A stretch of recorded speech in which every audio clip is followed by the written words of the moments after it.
धुळ्यामध्ये सध्या मीटर बदलण्याचं काम चालू आहे. एका विशिष्ट कंपनीचा फायदा होण्यासाठी हे मीटर बदलत आहेत.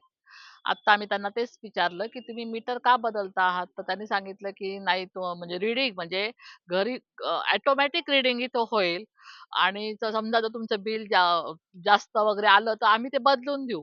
अरे, आम्ही इतक्या वर्षानुवर्षाच्या कमावतो, तर लोकांची बिल कमी होत नाहीयेत आणि सांगतात, की "मग किती लोकांची तुम्ही अशी बिल करणार?" आणि दुसरी गोष्ट, एखाद्या कंपनीचा फायदा होण्यासाठी तुम्ही लोकांना का भरीस पाडतायत? आणि कुणाची इच्छा नाहीये. कुठल्याही ग्राहकाची इच्छा नाही, की नवीन मीटर बसवावं असं. आणि त्याच्यामध्ये त्यांनी असं सांगितलं, की बुवा तुमच्याकडनं आम्ही काहीही शुल्क घेणार नाही आहोत. शुल्क घेणार नाही, शुल्क घेणार आहेत, हिडन पद्धतीने घेणार आहेत. म्हणजे कसं आहे, की बुवा ते कळणार नाही तुम्हाला, पण साधारणतः 12 ते 13,000 रुपये तुम्हाला वर्षाकाठी ते तुम्हाला तुमच्याकडून ते घेणार आहेत.